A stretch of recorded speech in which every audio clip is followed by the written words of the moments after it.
تعالیٰ عنہما سے روایت، انہوں نے کہا کہ نبی کریم صلی اللہ تعالیٰ علیہ وسلم نے سورہ نجم میں سجدہ کیا اور ان کے ساتھ مسلمانوں نے، مشرکوں نے، جنات نے اور انسان نے سجدہ کیا۔ سورہ نجم یہ 27 پارے میں ایک سورہ ہے، سورہ نجم۔ اس میں شروع میں معراج وغیرہ کے تعلق سے بیان ہے، اس کے بعد اور بھی بہت ساری چیزوں کا بیان ہے، تو اس میں سجدے بھی ہیں۔ 27 پارے میں 27 میں ایک سجدہ ہے، تو 27 پارے میں ایک سورہ ہے۔ تو اس میں روایت میں آئی کہ سورہ نجم کی تلاوت کیا حضور نے سورہ نجم میں سجدہ کیا، اور حضور نے سجدہ کیا تو آپ کے ساتھ مسلمانوں نے بھی سجدہ کیا، مشرک لوگ سن رہے تو انہوں نے بھی سجدہ کر لیا، اور جنات انسان سب نے سجدہ کیا۔ اب اس کی تشریح سنیے۔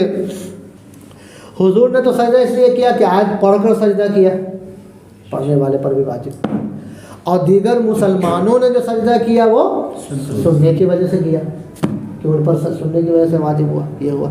مشرکین نے کیوں کیا؟ مشرک سمجھتے ہیں نا جو اللہ کی ذات اور صفات میں کسی کو شریک ٹھہراتے ہیں، یعنی ذات واحد کے علاوہ اور خدا مانا جائے معاذ اللہ رب العالمین، یہ شرک فی ذات ہوا۔ یا جیسے اللہ تعالیٰ کی خوبی ہے، صفات ہے، ویسی خوبی کسی اور کے لیے بھی مان لینا، یہ صفات میں شریک ہے۔ خدا تو ایک ہی بول رہا ہے، لیکن شر کا الگ خدا مان لیا اور خیر کا الگ مان لیا، تو یہ بھی کیا شرک ہے، شرک فی صفات۔ یا جیسے اس کی خوبی جیسا وہ سنتا دیکھتا ویسا یہ بھی سنتا اور دیکھتا، تو یہ بھی شرک فی صفات میں شرک۔ تو بہرحال ایسا کام کرنے والا مشرکوں نے بھی سجدہ کیا، اس میں یہ ہے حدیث شریف میں، تو اس کی کئی وجہ بیان کیا۔ ایک تو یہ کہ سورہ نجم جب پڑھیے گا تو اس میں لات اور عزا کا بھی ذکر ہے۔ لات اور عزا بت کے نام ہیں، کفار جو بت پوجتے تھے ان میں سے بتوں کے نام تھے لات، منات، حبل، اور یہ عزا، ایسے عزا، یہ سب کیا تھے؟ بولیے، بت کے نام تھے۔ تو اس میں اس کا ذکر ہے، منات الثالثۃ الاخری، پورا اس کا ذکر ہے اس میں۔ تو علماء نے لکھا کہ یہ لات و عزا کا نام سارے لات و عزا ان کے معبود کا نام تھا، وہ اس کا نام سن کر یہ بھی سجدے میں گر گئے۔ تو مسلمان تو اس لیے گئے کہ سرکار گئے، سن کر کے گئے تھے سجدہ، اور مشرک اس لیے چلے گئے کہ میرے معبود کا نام آ گیا۔ ٹھیک ہے، ایک وجہ علماء نے یہ بتائی اس کی کہ مشرکوں نے سجدہ کیا۔ دوسری وجہ بتایا کہ مرعوب ہو گئے، جیسے پہلے تو ایک دم عام طرح سے مسلمان وہیں پہ ہے، کافر وہیں پہ ہے، مشرک وہیں پہ ہے، سب تو ایک ہی جگہ ہے، حضور پڑھ رہے ہیں۔ مکہ کا دور تو اور نہ خطرناک دور ہے، بالکل دم سامنے والا دور ہے، بالکل سب ایک دم سامنے ہو رہا ہے سب کچھ۔ تو جیسے ہی سرکار صلی اللہ علیہ وسلم سجدے میں گئے اور مسلمان جو جماعت چلی گئے سجدے میں، تو کفار مرعوب ہو گئے۔ مرعوب مطلب آتے ہیں روب میں پڑ جانا، تو وہ بھی چلے گئے، روب میں پڑھ کے مرعوب ہو کر کے کیا گئے، وہ بھی چلے گئے۔ دوسری وجہ ہے کہ مرعوب ہو کر کے، پہلے صورت میں تو یہ بتایا گیا جواب کہ وہ اپنے معبود کا نام سن کے چلے گئے، دوسرا جواب دیا گیا کہ وہ مرعوب ہو کے چلے۔ ہوتا ہے کبھی کہ ڈر سے وہ بھی مان لیتا ہے، فوکس ہوتا ہے دوسرے پہ، لیکن اس پہ اتنا سخت ہو جاتا ہے کہ دوسرا بڑے مطلب جھک جاتا ہے۔ تو وہی ہوا کہ مرعوب ہو کر کے مشرکین بھی، دوسری وجہ یہ بتایا۔ ایک بعض روایت میں بھی آیا ہے، لیکن یہ قابل توجہ ہے، بہت لوگوں نے لکھ دیا، لیکن روایت میں آیا ہے کہ اس موقع پر شیطان نے حضور علیہ الصلاۃ والسلام کی آواز بنا کر بتوں کی تعریف کر دی، یعنی شیطان بولنے لگا اور حضور کی آواز بنا لیا اسے، حضور کی آواز میں یہ بنا لیا۔ تو لوگ اب جب یہ تعریف کیا تو لگا کہ یہ تعریف کر رہے ہیں۔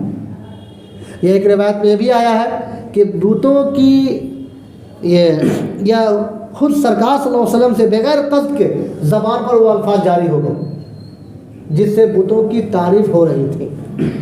یہ بھی روایت میں آیا کہ بلا قصد، جیسے کبھی کبھی آدمی بولتے بولا جاتا ہے جس کا کوئی ارادہ نہیں ہوتا، تو بلا قصد حضور علیہ الصلاۃ والسلام سے بلا قصد وہ جاری ہو گئے۔ تو اب ان لوگوں نے سوچا کہ نہیں تو آگے ادھر آ گئے، لو تو سجدے میں گئے، تو یہ لوگ بھی کیا چلے گئے، سجدے میں چلے گئے، کہ تو سب ایک ہو گئے۔ ایک وجہ یہ بھی بتایا جو بعد میں بات، تو دو الگ سے آئی.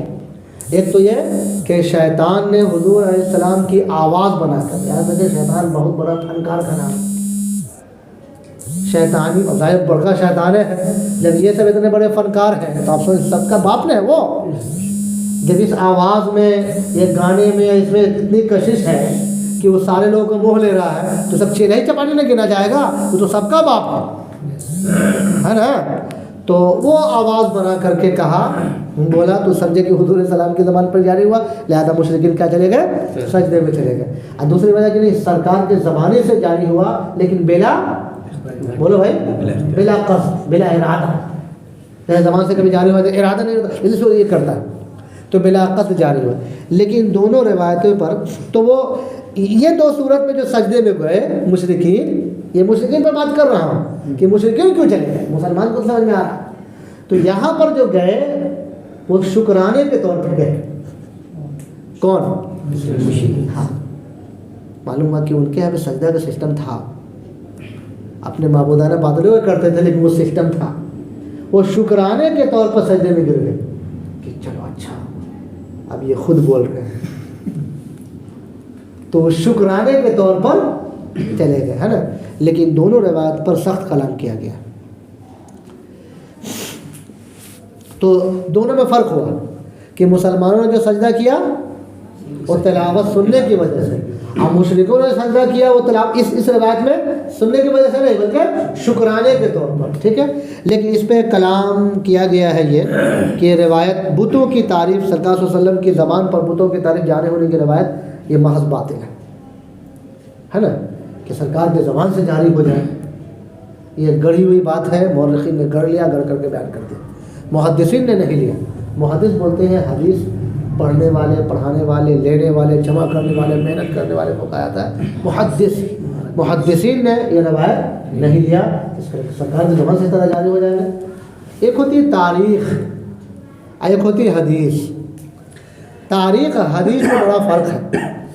بہت سارے واقعات، یہ ہوا، وہ ہوا، یہ ہوا، وہ ہوا، یہ سب تاریخ ہے، سب تاریخ میں آ جائے. الٹے پلٹے بات بھی تاریخ میں آ جائے. قصے کہانی جو بن جاتے ہیں وہ تاریخ ہو جاتے ہیں.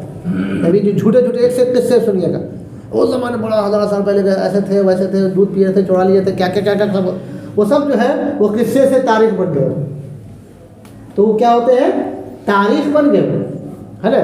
کیونکہ وہ لکھنے والا جو ہے مورخ، مطلب کچھ بھی واقعہ سنا وہ بھی لکھ دیتا ہے، وہ بھی لکھ دیتا ہے، تو وہ کیا ہو گئی؟ تاریخ ہوئی. لیکن حدیث کا مطلب سرکار صلی اللہ علیہ وسلم کے فرمان، حضور نے جو کیا تو بڑی چھان پھٹک کے ساتھ لکھنا پڑے گا. تو یہ الگ ہے. تو تاریخوں میں تو آیا ہے، تاریخیں جھوٹی سچی دونوں ہوتی ہیں، ہے نا. تو اس لیے مورخین نے اس کو تو لیا لیکن محدثین نے روایت کو نہیں لیا. اس پر کلام کیا کرنا یہ نہیں ہو سکتا. ٹھیک ہے، اس لیے یہ دھیان شریف میں رکھیے گا. اسی طرح سے یہ بھی کہا کہ اسی طرح شیطان کا اپنی آواز کو حضور علیہ السلام کی مثل بنا کر کے بول دینا، یہ بھی جو ہے اس کو شیخ عبدالحق محدث دہلوی نے لمحات میں، ام اللہ علیہ قاری رحمۃ اللہ علیہ نے مرقات میں اس کو بھی رد کیا کہ یہ بھی نہیں ہو سکتا. خیر، بعض اس طرح کی باتیں تھی اس لیے میں نے یہ عرض کر دیا. قصہ کو انہوں نے موضوع قرار دیا ہے، یعنی مطلب گڑھا ہوا قرار دیا ہے، اور کہا یہ مورخین کی ایجاد ہے، تاریخ لکھنے والے نے بس لکھ دیا. چلیے اچھا، پھر اس کے بعد بات آئی تھی ہے کہ جنات نے سجدہ کیا. جنات کی بات ہے نا، جنات نے، انسان نے. تو جنات کو سجدہ کرتے ہوئے باضابطہ صحابہ کرام نے بھی دیکھا. بھائی اولیاء کرام میں ایسے ایسے ہیں جو پردے جب ہٹ جاتے ہیں تو ولی دیکھ لیتا ہے جنات کو. تو جب ولی دیکھ سکتے ہیں وہ تو ڈائریکٹ سرکار کے صحبت یافتہ ہے. ولی کو جو ولایت ملتی ہے وہ حضور کے صدقے ہی میں ملتی ہے. کسی بھی کوئی بھی نبی کے زمانے میں جو ولی ہوتا ہے وہ نبی ہی کا فیضان پاتا ہے. نبی کو چھوڑ کے، پہلے تو نبی کو چھوڑ کے مومن نہیں ہوگا. سب سے پہلے ایمان لانے کے لیے نبی، اور انہی کی اطاعت میں کمال پیدا ہو. کامل مسلمان کس کو کہتے ہیں؟ جو اللہ اس کے رسول کی کامل فرما برداری کرے. جیسے رسول اللہ صلی اللہ علیہ وسلم نے کیا، کہا، فرمایا، اس کو کیا کرے؟ کامل طور پر کرے. تو پہلے کامل مسلمان، پھر نہ ولی ولایت کا معاملہ آئے گا. تو جو جتنے ولی ہوں گے کوئی سنت بھی نہیں چھوڑتے ہیں، مستحب چھوڑ بھی نہیں کرتے، سنت نہ چھوڑتے. تو غائب درجہ سرکار صلی اللہ علیہ وسلم کی عقیدت. تو ولی کو ولایت، ولی کتنے ایسے گزرے ہیں جنہوں نے باضابطہ جناتوں کو دیکھا ہے، کیپچر کیا ہے، قبضہ کیا ہے. تو ولی نے مخدوم کی چھوڑا باضابطہ جناتوں کو کیا کر رہے ہیں؟ جلا رہے ہیں.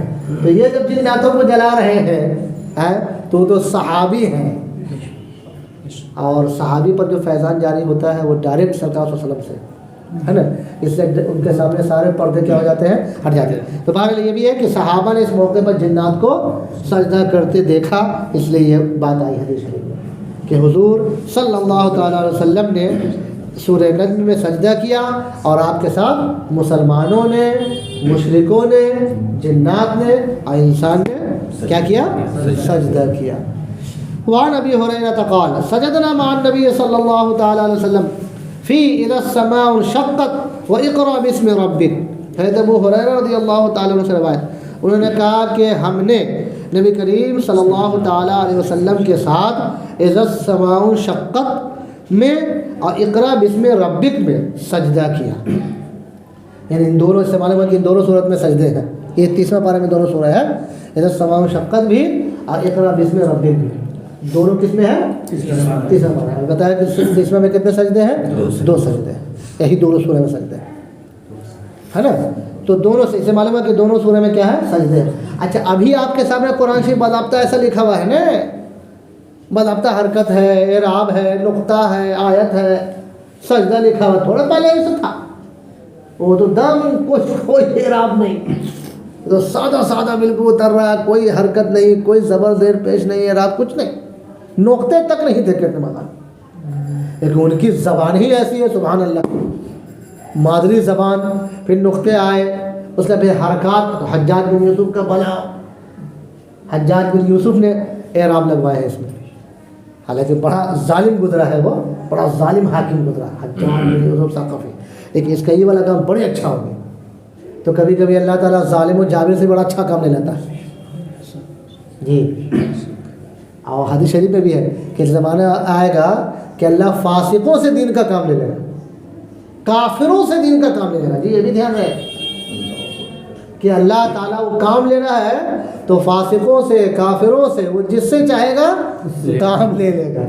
تو کام لے لے گا اس کا مطلب نہیں کہ وہ کافر مسلمان ہو جائے گا، کام لے لے گا. ایسے بہت سے اندر سے نہیں مانا لیکن کام کر رہا ہے نا.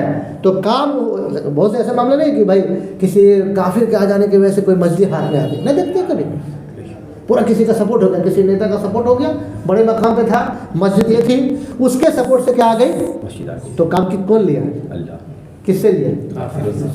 وہ مسلمان ہو گیا، کام لے لیا ہے نا. مسلمان تو بہرحال کس سے ہوگا؟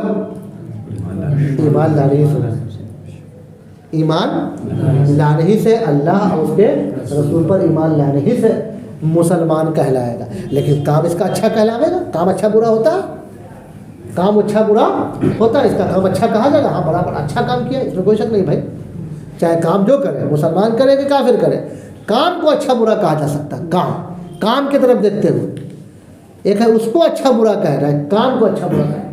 کسی کو کہنا ہو تو باضابطہ کام کہا جا سکتا ہے، نہیں ان کا کام ہی بولے تو بڑا اچھا ہے، یہ اچھے ہیں. دیکھیے گا بہت لوگ گڑبڑا دیتے ہیں، بڑے اچھے آدمی ہیں، کوئی ظالم بہت اچھا آدمی نہیں ہو سکتا، ایک دم خیال رہے. یا کافر بڑا اچھا ہے، یہ دھوکہ ہو گیا. بولنا ہی ہے تو حساب سے بولے کہ اپنا دین بھی بچا رہے، بولنا بھی آوے، دھرم بھی بچا رہے، اور کام بھی آپ کا کسی بھی سلیقہ سے کام. کسی بھی ایسے موقع پر آپ ہیں تو آپ باضابطہ ہو جائے تو کام بڑا اچھا ہوا آپ کا، نکل بھی گئے، بول بھی گئے، اس کی تعریف بھی کر دیا آپ نے، بڑے اچھے آدمی ہیں. کیا بول رہے ہیں بڑے اچھا آدمی؟ قرآن نے کہا ان شرک لظلم عظیم، شرک بہت بڑا ظلم ہے. تو اب جب شرک ظلم ہے تو اس کو اس لیے کسی غیر مسلم کو منصف نہیں عادل نہیں کہہ سکتے. عادل کے معنی آتے ہیں انصاف کرنے والا. اعلیٰ حضرت نے کبھی بھی عدالت نہیں کہا اس کو، جی کچہری کہتے تھے. کچہری عدالت سمجھ رہے ہیں، کورٹ اس کو بولتے ہیں، عدالت نہیں بولتے. اس زمانے میں بھائی جب کہ اکثر فیصلے ٹھیک ٹھاک ہوتے تھے، تو ابھی تو فیصلے کو دیکھ ہی رہے آپ لوگ کیا ہو رہا ہے. گواہ خریدے جا رہے ہیں، ساری چیزیں کیا ہو رہی ہیں باضابطہ خریدے جا رہے ہیں. صاف زانی نکل جا رہا ہے، صاف ڈاکو نکل جا رہا ہے، صاف جس کے پاس پیسہ ہے نا جی، یہ صاف نکل رہا ہے کہ نہیں باضابطہ. تو اس زمانے میں کیا کہتے ہو؟ اس زمانے میں بہت حد تک یہ تھا، عدالت نے کبھی نہیں کیا کہا، عدالت نہیں کہا، عدالت کے معنی انصاف کی جگہ، وہ انصاف کا جتنا بیٹھا ہوا تو آپ اس وقت یہ تھا ظاہر لوگ تھا، کہنا میں انگریز تھے، ظلم والا بھی خوب ہوتا تھا، لیکن یہ سب معاملہ میں جیسے کوئی مار دیا پٹ دیا تو اس پر فیصلہ ہوتا تھا. یہ اور بات ہے کہ اپنا آدمی ہے تو اس کو رعایت ہوتی تھی، جیسے انگریز وغیرہ کا تو کوئی کیسے نہ جاتا تھا سمجھ لے، لیکن آپس میں ہندو مسلمان میں ہونا تو ایک دم خوب بڑھیا سے ہوتا تھا فیصلہ. ہندو میں ہوا یا ہندو مسلمان میں ہوا تو بڑھیا سے فیصلہ ہوتا تھا، کیونکہ وہ تو اپنا آدمی تو ہے نہیں. تو اس کو عدالت کبھی نہیں فرمایا، وہ اسی بنیاد پر کہ قرآن نے کہا ان شرک لظلم عظیم، شرک بڑا ظلم ہے. تو یہ شرک کرتا ہے جو عیسیٰ علیہ السلام کو خدا کا بیٹا کہتا ہے، تو وہ جو بیٹا کہتا ہے تو بڑکا ظالم ہے. یہ منصف کیسا ہوگا؟ آئیے جہاں بیٹھے گا وہ عدالت کیسے ہوگا؟ یہ فرماتا ہے. تو بڑوں کی بڑی بات تو ان کو دھڑلے سے عدالت ہو جائے گا، کچہری فرماتے تھے. وہ اسی بنیاد پر، حالانکہ اب عدالت کہہ لینے میں حرج نہیں ہے شریعتاً، مطلب کہ کوئی کفر یا شرک نہیں ہوتا، لیکن احتیاط بزرگوں کا تقوی. مفتی اعظم کے تعلق سے ہے کہ بہت سارے علاقے کے نام ہندو کی دیوتا کے نام پہ ہوتے ہیں، نام پہ ہوتے ہیں. مفتی اعظم کبھی اپنی زبان سے نہیں لیتے، کبھی اپنی زبان سے. ایک مرتبہ کہیں کا سفر ہو رہا ہے، ٹھیک جو ہے ان کے بھگوان کے نام پہ تھا، اب جو ہے 2-3 آدمی سفر کر رہا، تو ایک صاحب نے پوچھ دیا کسی نے حضور کہاں جا رہے ہیں؟ اب بہت سر چھدا گیا، کہیں سے پوچھی، انہوں نے کہا رامپور جا رہے ہیں. ان سے پوچھی تو کہا رامپور جا رہے ہیں. تو ظاہر ہے اب تمام ہے بھائی، کوئی اس میں شریعتاً حرام نہیں یاد رکھے گا، تو نام ہے. لیکن بزرگوں کی بڑی بات ہوتی ہے، وہ نام بھی زبان پہ نہیں لاتے وہ اس طرح سے، حالانکہ اس جگہ سے کوئی نفرت نہیں، لیکن نام کیوں لائے؟ تو یہ سکھائے بزرگوں کے، یہ سب کیا ہے؟ ادب ہے. شریعت اب تو باضابطہ ٹکٹ بنانا ہوگا، باضابطہ لکھنا ہوگا، سب کچھ ہوگا. پھر بار بار بول رہا ہوں کہ یہ شریعت میں حرج نہیں ہے. تو اب جو نام ہے عدالت بھی اب تو عام لفظ ہو گیا، عدالت عدالت بولا جا رہا ہے، کوئی حرج نہیں. لیکن تقویٰ ایک الگ چیز ہے. تو حالات کا تقویٰ تھا کہ وہ کیا فرماتے تھے؟ کچہری فرماتے تھے. اور وہ مفتی اعظم ہند کا تقویٰ تھا کہ اس زبان پر بھی وہ لفظ نہ لاتے. ایسا تقویٰ اللہ تعالیٰ نصیب فرمائے.